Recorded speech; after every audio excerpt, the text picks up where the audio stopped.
악의 극단으로 치닫고 있는 그런 극변의 세대를 우리는 살고 있다.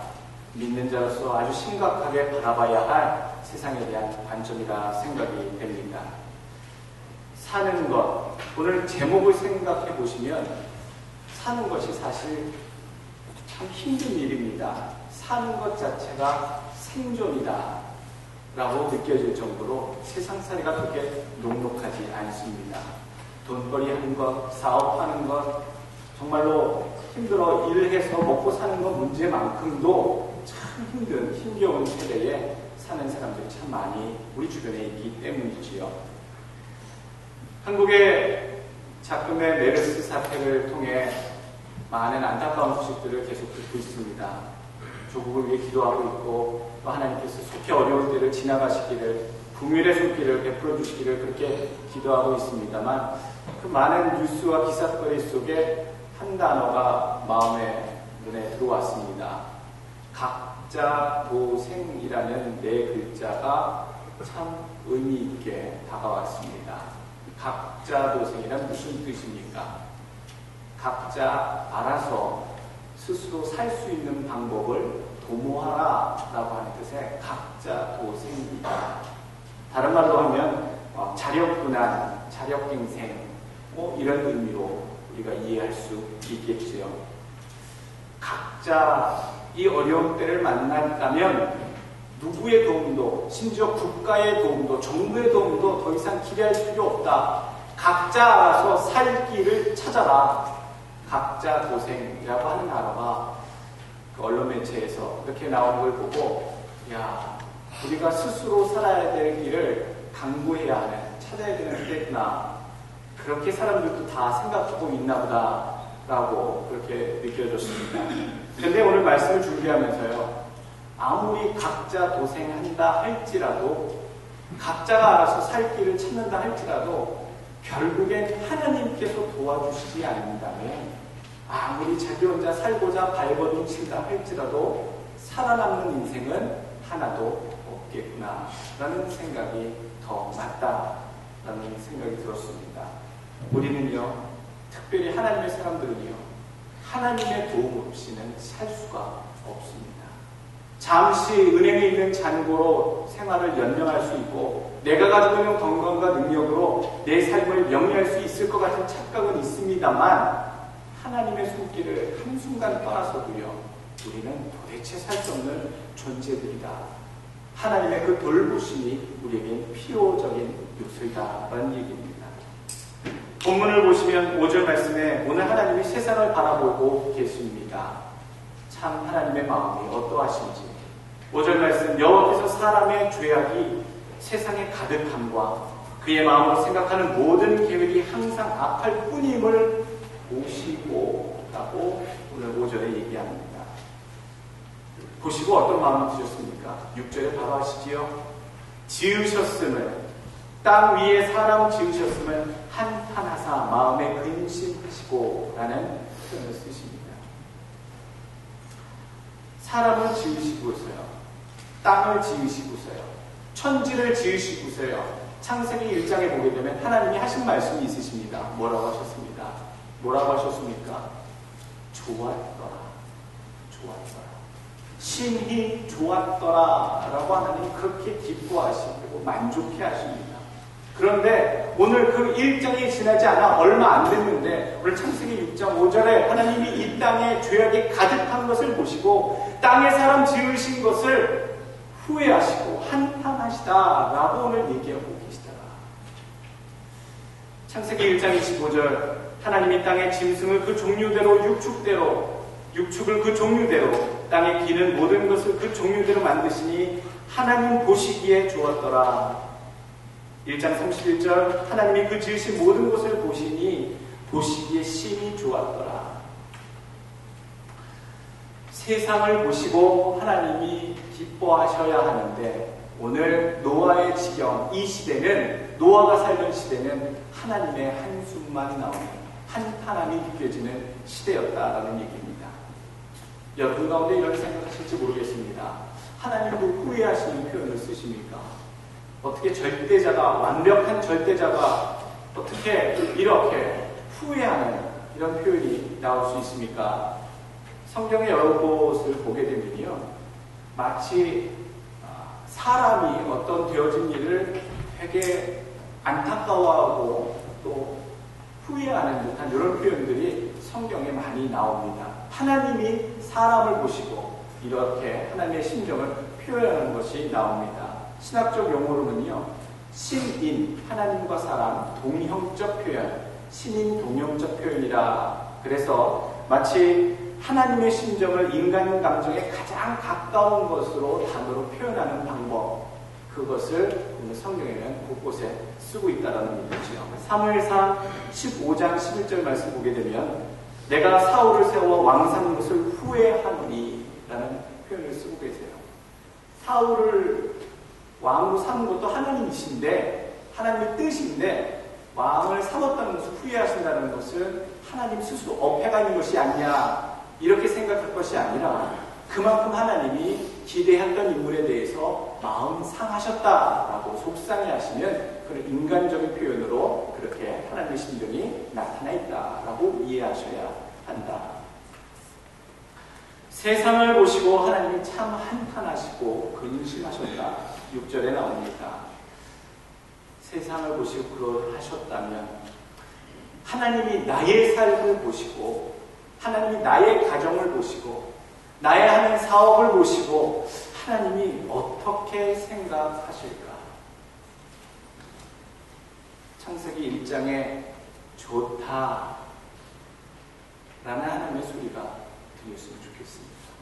나의 사는 모습을 보시고 나의 신앙생활하는 모습을 보시고 우리 가정을 보시고 나의 사업을 보시고 내가 살아가는 이런저런 모든 일상의 삶을 보시고 하나님께서 좋다라고 하셨으면 간절한 바람이 여러분들 삶에 그렇게 들리시길 간절히 바랍니다.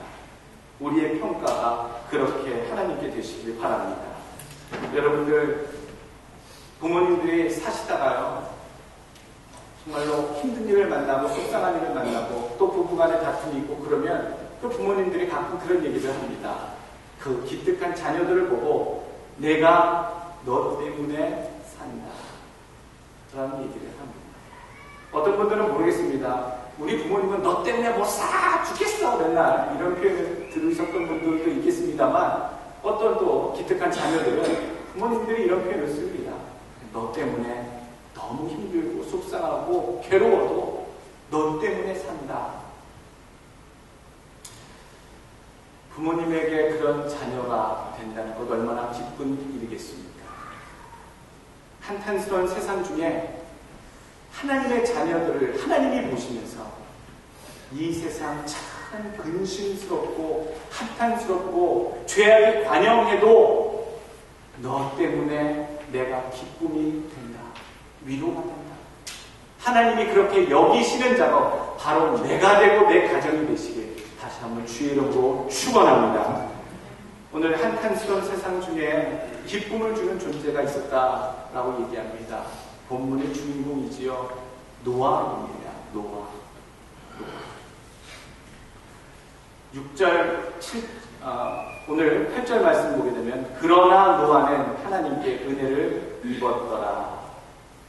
자, 노아는 하나님께 사랑을 받았다. 은혜를 입다. 은혜는요, 하나님의 특별한 지극하신 사랑을 얘기할 때 은혜라고 얘기합니다. 우리가 혹시 어떤 말씀을 들을 때 또 부흥에 갔을 때 마음에 큰 감동을 받았을 때에 은혜 받았어요 라고 얘기하는 건데 그것은 본래적인 의미가 아닙니다. 그것은 큰 감동이 있었어요 라고 하는 그 비유된 표현이고요. 본래 성경에서 말하는 은혜라고 하는 정확한 뜻은 하나님이 백성에게 사랑하신 자에게 주시는 하나님의 특별한 사랑을 은혜, grace라고 하는 겁니다.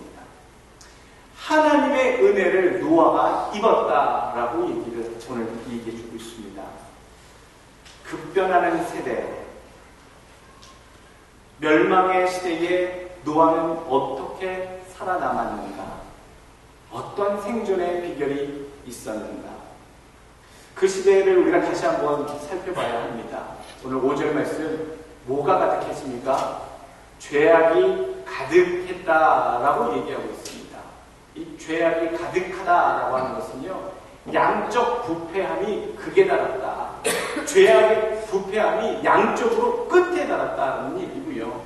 또 이어지는 마음에 생각하는 모든 계획이 항상 악할 뿐이다 라고 하는 것은 개선의 여지가 없이 악의, 죄악의 지속성에 대해서 얘기해 주고 있는 겁니다.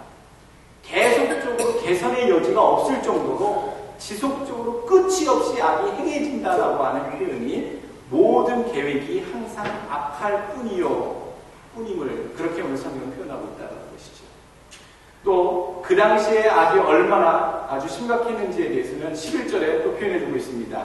그때에 온 땅이 하나님 앞에 부패하여 라고 하는 표현입니다. 5절 말씀에 죄악이 세상에 가득했다라고 하는 것은 양쪽으로 극한에 달아났다라는 얘기고, 항상 그러하다라는 것은 변함없이 죄가 지속적으로 이어지고 있다, 악순환을 거듭하고 있다라는 뜻이고요. 11절에 나와 있는 부패하여라고 하는 것은 질적으로 회생불능이다라고 하는 질적 부패의 극단적인 모습을 보여주고 있는 겁니다. 그러니까 세상이 어떻게 완전하게 하나님이 더 이상 기회를 주실 수 없을 만큼, 가능성이 없을 만큼, 회복 가능성이 없을 만큼 완전하게 양쪽으로 질적으로 부패한 세대에 노아가 살고 있었다. 여러분, 죄의 값은 사망입니다. 죄의 문제를 해결하지 않고서는요, 그 세대의 어떠한 인간이라도 그 사망의 죄값을 피해갈 수가 없습니다. 그 당시 그 세대의 사람들은 그 사망의 죄의 대가를 피해갈 수가 없었습니다. 하나님의 심판을 피할 수 없는 극악의 죄인의 삶을 살고 있었다. 그러나 8절에 노아는 하나님께 은혜를 입었더라. 오늘 그렇습니다. 정말로 끔찍한 세상 가운데, 멸망받을 수밖에 없는 험한 세상 가운데 살아남는 비결이 무엇이 없겠는가? 모든 인간이 다 멸절하는 하나님의 심판 가운데 놓였는데도 불구하고 그가 살아남을 수 있었던 것은 과연 무엇인가? 바로 첫 번째 비결은요, 8절 말씀이 얘기해 주고 있습니다. 하나님께, 여호와께 은혜를 입었다 라는 얘기입니다. 하나님 덕분이라는 얘기지요. 그 은혜로 의롭다 하심을 인정을 받았고요, 완전한 자라라고 평가까지 받은 겁니다. 하나님이 그렇게 평가를 해주셨다는 거죠. 노아가 죄가 없어서 심판을 면한 것이 아닙니다. 노아가 그 당시, 그 당대의 세상 사람들보다는 죄가 없는 편이었지만, 그렇다고 노아가 완전히 퍼펙트한 그런 완전한 의미는 아니었다는 얘기죠. 그렇다면 노아가 결국 구원을 받은 가장 큰 조건과 비결은 바로 무엇이었느냐? 하나님의 은혜, 특별한 사랑을 입었다라는 얘기, 우리가 주목해야 되는 부분입니다. 은혜를 입는다는 것은 어떻게 표현되는 겁니까? 여러분, 오늘 창세기에 또 다른 인물이 나오죠. 창세기 29장, 또 39장, 또 40장 쭉 보게 되면 요셉의 이야기가 나옵니다. 요셉은요, 똑똑하고 지혜롭고 자기 수완이 있고 어려운 환경을 만나서도 참 오뚜기처럼 자기의 상을 잘 헤쳐나가 결국엔 애굽의 총리까지 되는 위대한 입지전적인 그런 인생을 사는 성경의 인물입니다. 그런데 한 가지 빼어놓을 수 없는 것은요, 하나님께서 그에게 하는 일마다 만나는 자마다 은혜를 입게 하셨다라고 하는 사실입니다. 자기의 노력, 열정, 수고, 애쓴 흔적들이 너무나도 많았음에도 불구하고 하나님의 은혜가 없다면, 하나님의 도우심이 없다면 결코 그 일이 이루어지지 않았다라는 얘기입니다. 창세기 39장 4절 말씀, 요셉이 그 주인에게 은혜를 입어 섬기매라고 얘기합니다. 또 39장 21절에 여호와께서 요셉과 함께 하시고 그에게 인자를 더하사 간수장에게 은혜를 받게 하시며. 무엇입니까? 요셉의 경우도 그렇고 노아의 경우도 그렇고 이런저런 상황에 처해 있을 때에도 아무리 자기가 노력하고 자기 수완을 다 발휘한다 할지라도 어쩔 수 없는 상황에 항상 하나님께서 그 주변 사람들에게 하나님의 은혜를 입게 하셨다라고 하는 그 언급의 말씀은요, 우리가 하나님의 은혜를 떠나서는 어떠한 것도 이룰 수 없다라는 사실을 알려주고 있습니다. 시편 127편 1절 말씀, 여호와께서 집을 세우시지 아니하시면 세우는 자의 수고가 헛되며 여호와께서 성을 지키지 아니하시면 파수꾼의 경성함이 허사로다. 여러분, 우리는 은혜 받기에 너무 소홀한 것은 아닙니까?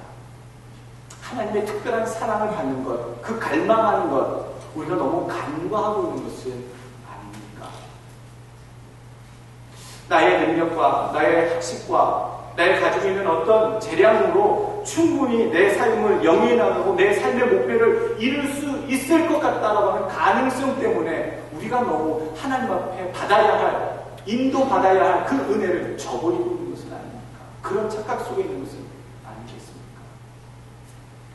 여러분, 우리는 하나님의 은혜를 갈망해야 하는 줄로 압니다. 우리도 노아처럼, 요셉처럼 하나님의 은혜를 바라고 삶으로 하나님의 은혜를 입어 심판의 자리에서 살아나고 자기의 꿈을 요셉처럼 이룰 수 있는 그런 믿음의 사람이 모두 되셔야 될 줄로 믿습니다. 그런 삶을 다시 한번 마음속에 새기시고 각오하시는 여러분 되시길 간절히 소망합니다. 또 두 번째, 이 생존의 비결은 무엇이었느냐? 살아남을 수 있었던 노아의 비결은 무엇이었겠느냐? 9절 말씀에 나옵니다. 의인이요 당대의 완전한 자라.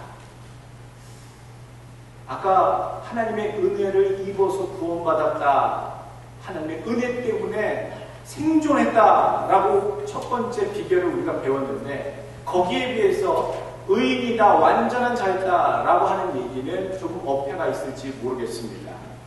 은혜를 입었다라는 것은 상반된 표현이지요. 오늘 의인이다, 완전하다. 이 노아가 의인이라 얘기할 때에, 완전하다 얘기할 때 정말 노아가 완전했겠습니까? 노아의 인품에, 그 노아의 믿음에 흠집을 내고자 함이 아닙니다. 노아에게 하나님은 완전하다라고 얘기했다면 그것은 무엇을 의미하는 것이었을까? 이 세상에 사는 모든 사람들, 처음부터 왔다가 떠난 모든 인류에 이르기까지 인간 중에 완전한 자가 있습니까? 완전한 자가 없습니다. 완전한 자가 있었다라면 하나님께서 그를 통해 인류를 구원하시고자 했겠죠. 예수님을 안 보내시고 말이죠. 인간 가운데 인간 인류를 스스로 구원할 만한 완전한 자가 없었기 때문에 하나님의 독생자 아들 예수 그리스도를 완전한 자로 이 땅 가운데 보내셔서 인간을 구원하신 건 아니겠습니까? 예수님 외에는, 우리를 구원하러 오신 예수님 외에는 이 땅에 완전하게 존재하는 자가 없었다는 얘기입니다. 그런데 오늘 이 노아는 어떻게 해서 완전한 자라는 표현을 인정을 받게 된 것입니까? 정말로 완전해서가 아니라 하나님께서 그렇게 인정해 주셨기 때문에 가능했다는 얘기입니다. 실제로 완전해서가 아니라 그렇게 인정해 주셨다는 얘기지요. 노아는요, 완전한 사람이 아닌가 압니다. 창세기 9장에 보게 되면요, 구원받고 나서도 그런 멋진 어떤 죽음에서 생존케 해주신 하나님의 은혜대로 사는 모습이 계속 나왔으면 좋겠는데, 9장에 보게 되면 포도 농사를 짓고 나서 그것을 거둔 후에 포도주를 마시고 술 취해서 누워 자다가 자기 자녀들에게 수치를 당하는 그런 추태를 보이는 모습이 9장에 나오게 됩니다. 그게 완전한 자의 삶은 아니지요. 자녀들이 범죄케 만드는 그 단초를 부모가 행하는 흐트러진 모습을 보이는 것, 결코 오늘 6장에 얘기하는 완전하다라고 평가되는 이 노아의 모습과는 다르다라는 얘기죠. 그것만 봐도 정말 실제적으로 노아가 완전해서 하나님께서 완전하다고 얘기하신 것이 아니다라는 것을 알 수 있습니다. 어떻게 하나님 완전하다고 그러면 얘기해 주시는 겁니까? 그 당대에 비해서 매우 상대적으로 완전한 편에 속했을 때에 이런 극단적인 표현을 하나님 나타내신 겁니다. 아주 썩은 인간들, 아주 멸망의 극악을 달하는 사람들에 비하면 이 노아는 완전한 자다, 완전한 축에 속한다라고 하는 표현이지요. 그뿐만 아니라 우리가 여기서 의인이다, 완전한 자다라고 여길 때에, 표현할 때에 생각해야 될 게 있습니다. 바로 이 노아는요, 하나님 앞에 완전한 삶이 되도록 항상 자기 성찰과 회개의 삶을 살았다는 얘기입니다. 세상에 물들지 아니하도록, 세상의 사람들이 죄악에 관영한 가운데 내가 살고 있지만 하나님 앞에 내가 세상과 더불어 물들지 아니하고 죄악의 길에 같이 접어들지 아니하도록 항상 하나님을 생각하며 하나님의 말씀을 기억하며 그 자기의 삶을 하나님 앞에 되돌리는 일, 이것이 무엇입니까? 회개하는 일, 자기 성찰하는 일, 그것을 부단히 노력하며 하나님께 서기를 노력하는 삶을 살았다라는 얘기입니다. 그렇게 자기 성찰과 회개의 삶을 하나님 보시고 의인이다, 완전한 자다라고 인정해 주셨다라는 얘기입니다. 어떤 물건이요, 처음부터 완전한 물건으로 세상에 존재하지는 않습니다. 어떤 제품이 나오면 그것이 문제, 오류가 나오게 되고 그러면 프로그램도 업그레이드가 되고요, 보완이 되고요, 또 수정이 돼서 더 완전하고 더 좋은 명품의 그런 제품이 되듯이 이 노아도요, 처음부터 완전한 것이 아니었고 세상 가운데 물들지 아니하려고 자기 자신을 하나님 앞에 더 가까이 새롭게 온전케 하나님의 뜻에 맞게 고치고 회개하는 삶을 살 때에 하나님께서 그렇다고 퍼펙트 완전해진 건 아니지만도 인정해 주셨다는 겁니다. 완전한 자로 인정해 주셨다. 절대자의 평가를 그렇게 받는 겁니다. 잘 받는 겁니다. 내가 잘해서가 아니라 그런 평가를 받는 겁니다. 여러분, 효자는요, 부모님의 입술에서 난다라고 얘기했습니다. 내가 한만 잘하고 효도한다고 해도 우리 부모님이 밖에 나가서 우리 자식 못된 놈이야 라고 말하면 끝인 거예요. 아무리 내가 정석권 모신다 해도 끝인 거예요. 그런데 묘하게도요, 내가 해드릴 거 별로 없는데 더 잘 해드리지 못해서 죄송스러운데도 불구하고 부모님이 어디 나가서 우리 자식, 우리 애 효자입니다, 참 잘합니다, 그 얘기 한마디면요, 그 자식에 대한 평가가 달라지는 거예요. 진정한 절대적인 효자, 효부, 어떤 자녀에 대한 평가가 있겠습니다만 그것을 평가하는 자는 그 효를 받는 부모의 입술에 달려있다. 마찬가지입니다. 우리가 어느 정도 완전한 삶을 살 수 있도록 살려고 노력은 합니다만 그것을 평가하시고 결정하시는 분은 하나님이시다. 여러분, 하나님 앞에 날마다 우리의 삶을 성찰하고 회개하고 하나님의 뜻에 맞도록 살려고 노력하심으로써 하나님의 은혜를 입어 하나님께서 너는 참 세상 가운데 의인이고 완전한 자구나, 그런 평가를 받으실 수 있는 여러분들의 가정이 되시고 여러분들의 삶이 되시길 주의 이름으로 축원합니다. 세 번째 주시는 비결의 방법은요, 하나님이 기억해 주셔야 된다는 사실입니다. 하나님이 기억해 주셔야 돼요. 14절 말씀, 너는 고페르 나무로 너를 위하여 방주를 만들되 그 안에 칸들을 막고 역청을 그 안밖에 치라라. 여러분, 오늘 고페르 나무라는 것은 우리 한글개역사 성경에는 잣나무라고 표현되어 있습니다. 그 잣나무, 중동산 잣나무인데 그걸 원어로 옮긴 거죠. 고페르 나무. 굉장히 단단합니다. 견고하죠. 그리고 칸을 막고 역청을 발라라. 근데 이 방주를 누구를 위해 만드냐? 누구를 위해 만듭니까? 성경에 말씀하시죠? 너를 위한 방주다라는 사실이에요. 하나님께서 영광을 받으시려고 나를 위해, 너는 나를 위해 방주를 지어라가 아니라 너를 구원할, 너를 위한 방주를 만들라라고 말씀하고 계십니다. 방주를 만들게 하신 이유는 노아를 위해서였다. 여러분 생각해 보십시오. 교회 다니시는 건 누구를 위해 다니십니까? 교회에 도네이션 하려고 다니십니까? 여러분 교회를 뭔가 돕겠다고 하려고 다니시는 분들은 대단히 성자 같으신 분들입니다. 사실요, 교회에 나오셔서 하나님의 방주인 교회에 나오시는 건요, 실질적으로 나의 구원함을 위해 나오는 겁니다. 내가 하나님 앞에 구원을 받으려고 나온 것이 하나님의 교회에 다닙니다. 하나님을 만나려고요, 하나님과 교제하려고요. 오늘 우리는 이 사실을 알아야 됩니다. 이 방주를 만들 때 이 칸칸이 물이 들어오지 않도록 잘 칸막이를 하고요, 그 사이사이에 역청을 발랐다. 이 역청은 천연 석유에서 나오는 천연 방습제입니다. 방수제지요. 그래서 이 애기 모세를 나일강에 띄어보낼 때도 그 부모가 바구니에다가 역청을 발랐습니다. 이 역청이라는 것은 물이 들어오지 않도록 내 생명을 존속할 수 있도록, 유지할 수 있도록 쓰여지는 귀중한 소재들이었다. 그렇게 우리는 얘기하고 있습니다. 여러 가지 하나님께서 튼튼하게 세상의 그 물이 내 삶 안으로 들어오지 못하도록 칸막이 공사를 잘하고 역청을 발라 스며들지 않도록 하라. 우리에게 주시는 교훈이 뭐겠습니까? 내가 내 삶을 세상 가운데 지켜야 할 것들이 있다. 나의 삶에 야금야금씩 들어오는 그런 죄악의 물결, 틈새 분위기 속에 들어오는 그런 것들을 철저히 막아야 나의 삶에 그런 준비와 방법이 꼭 필요하다는 얘기죠. 여러분 삶에는 어디 칸막이 작업이 필요하십니까? 어디에 역청칠이 필요하십니까? 여러분 삶에 누수되는 곳은, 죄에게 누수되는 곳은 어디라고 생각하고 계십니까? 어디에서 그렇게 무너져 가십니까? 하나님이 만들라고 하시는 이 방주는요, 또 특별히 한 가지가 없었습니다. 뭐가 없었을까요? 배라는 보통 있어야 될 것. 두 가지가 없더라고요. 두 가지가 없어요. 추진 기관이 없어요.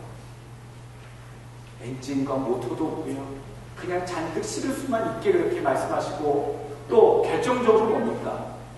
키가 없어요. 키가 없어요. 하나님이 만들라고 하지 않은 부분이지요. 키를 만들라 하지 아니하시고 다른 것들에 대해서만 그대로 따라 만들라고 하셨습니다. 하나님이 키를 만들지 않게 하신 이유가 과연 무엇이겠습니까? 바로 이 배의 키를 하나님이 붙들고 가시겠다라고 하는 것입니다. 이 방주는 하나님이 이끌고 세상 가운데, 이 환난 가운데 넘어가게, 지나가게 하시겠다라고 하는 뜻이 키를 만들지 않게 하신 하나님의 뜻이었다. 추진기간이 없게 만드신 하나님의 뜻이었다라는 얘기입니다. 하나님의 인도하심이 있다는 얘기지요. 창세기 8장 1절에 이런 말씀하십니다. 하나님이 노아와 그의 함께 방주에 있는 모든 들짐승과 가축을 기억하사라고 표현하고 계십니다. 기억하사. 염두에 늘 두고 있다는 뜻이죠. 괴념하셨다는 얘기입니다. 마음에 두고 있다는 얘기입니다. 그 앞에 무엇이 필요하고 어떤 조치가 필요한지를 마음에 기억하고 있기 때문에 노아와 그 모든 가축들을 하나님은 마음에 두고 계셨다는 얘기입니다. 그랬기 때문에 이 방주가 나아갈 수 있었다는 얘기죠. 하나님은 방주를 통해서 생명을 구원하셨습니다. 인도하셨습니다. 하나님께서 처음부터 참 튼튼하게 방주를 지으라고 하신 이유는 뭐였습니까?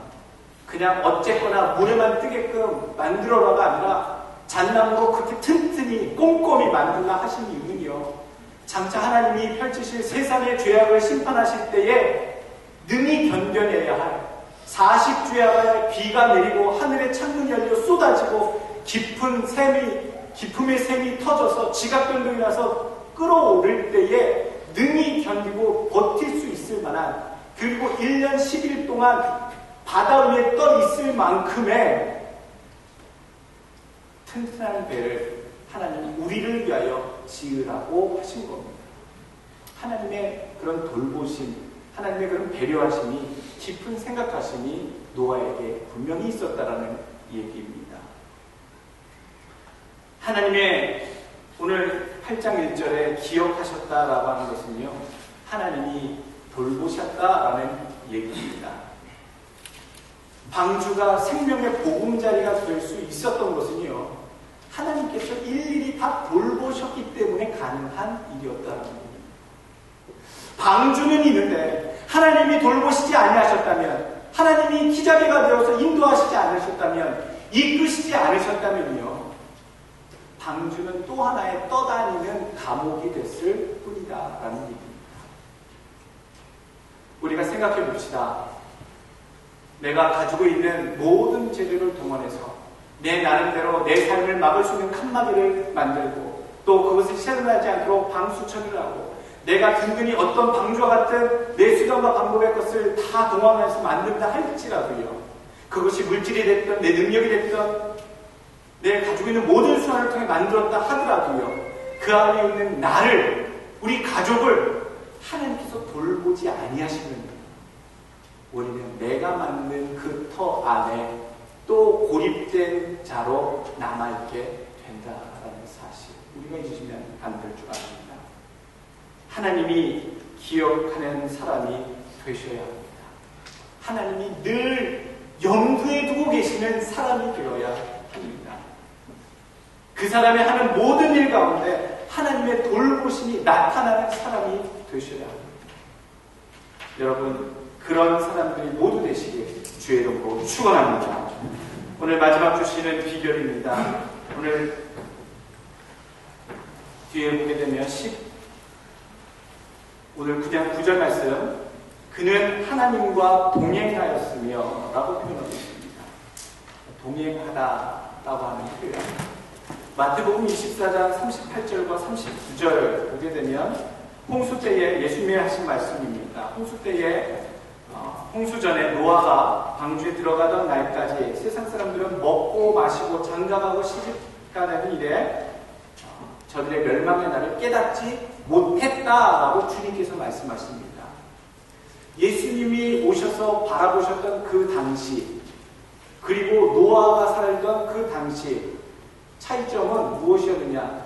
노아의 때는 죄악에 쪄들어서 물들어서 완전히 하나님을 떠난 삶을 사는 세대의 사람들이었고, 예수님이 쳐다보신, 바라보신 예수님 당시의 사람들은 죄악에 물론 입거리와 더 나아가서 세상 사는 일에 취해서 하나님의 심판의 때를 깨닫지 못하고 사는 사람들로 가득 찬 세대인 것을 주님 말씀하고 계십니다.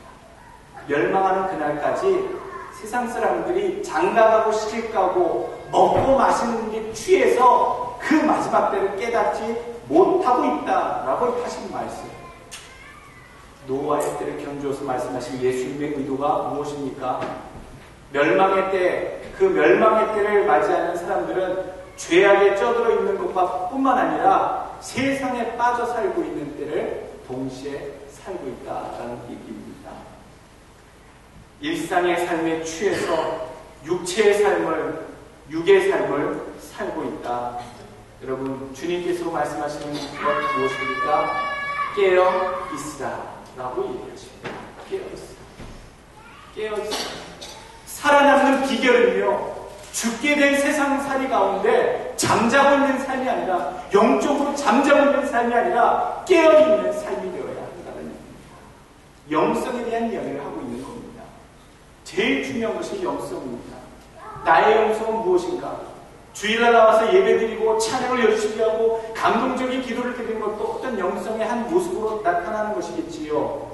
그러나 진정한 영성은요, 삶의 전반을 얘기하는 게 영성입니다. 오늘날 교회의 문제가 무엇입니까? 오늘날 교회의 문제는 예배당 안에 있지 않습니다. 예배 안에 있지 않습니다.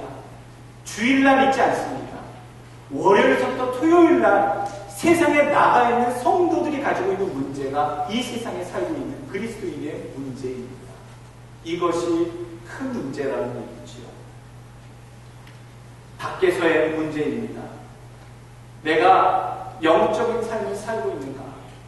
주일날 뿐만 아니라 내가 평상시 모든 하루하루의 일상의 삶에서도 하나님을 생각하며 하나님을 모시며 그리스도와 함께 동행하는 삶을 내가 살고 있는가?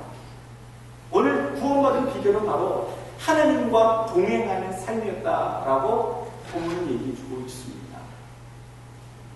성령님께서 우리에게 오셔서 믿는 자의 심령 가운데 내주하고 계신다는 것, 내 안에 계신다는 것, 하나님이 주신 축복 중에 축복입니다.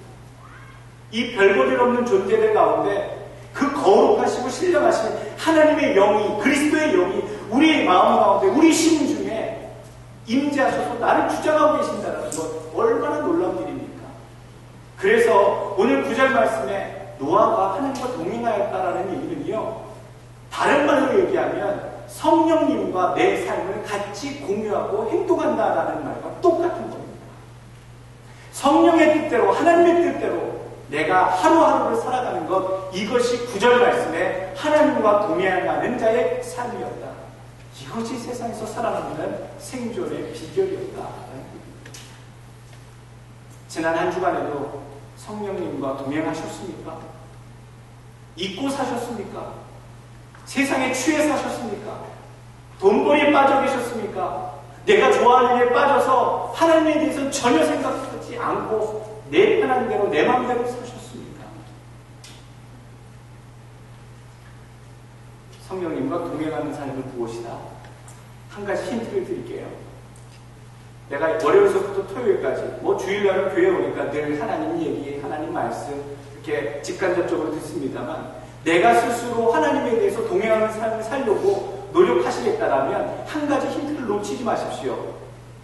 하나님에 대한 의식입니다.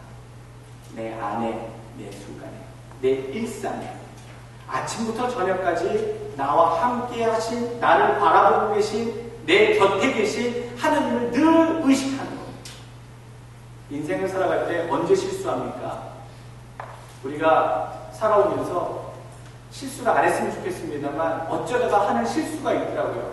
특별히 어떤 저는 실수를 하게 되냐면, 어떤 문제의 결정을 내리거나 어떤 일을 진행할 때 내 가지고 있는 지혜나 경험이나 수완, 어떤 방법들을 가지고 결정을 했을 때가 오히려 가장 실수가 많이 나타나는 때가 되더라고요.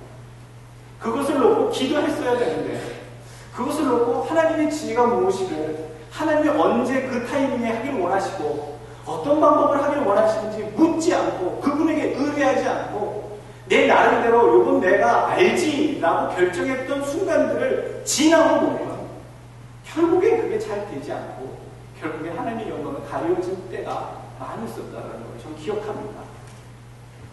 하나님과 동행하는 자의 삶은요, 나의 일상의 모든 것들, 전 삶의 영역들을 하나님과 같이 쉐어하는 것, 나누는 것. 그분을 의식하십시오. 그분을 생각하십시오. 사상과 하나까지라도 그분을 생각하며 의식하며 그분을 의뢰하며 묻는 것이 하나님과 동행하는 자의 삶인 줄을 압니다. 평상시에 나타나는 삶이 그 사람의 영성의 수준입니다. 오늘도 하나님 살아계십니다. 여러분 믿으시길 바랍니다. 노아 시대에 그 노아의 믿음만 작용하는 하나님이 아니시다. 지금도 나의 믿음을 보시고 움직이시는 하나님이 지금도 이 순간까지 영원토록 살아 계신다는 얘기입니다. 하나님의 능력이 없어서 나에게는 기적이 안 나타나는 게 아닙니다. 우리의 믿음이 부족해서입니다. 우리의 이 노아와 같은 하나님과 동행하는 삶이 우리에게 있기를 간절히 바랍니다. 그래서 이 성경에 나오는 이 노아와 같이, 요셉과 같이 성경에 귀한 인물들의 그 역사하신 하나님의 역사가 시공을 초월해서요, 지금도 살아계신 하나님의 역사가 지금도 우리의 삶에 똑같이 그 믿음의 작용으로 나타나는 그 일들을 여러분 현장에서, 삶에서 만나시길 주의 이름으로 축원합니다.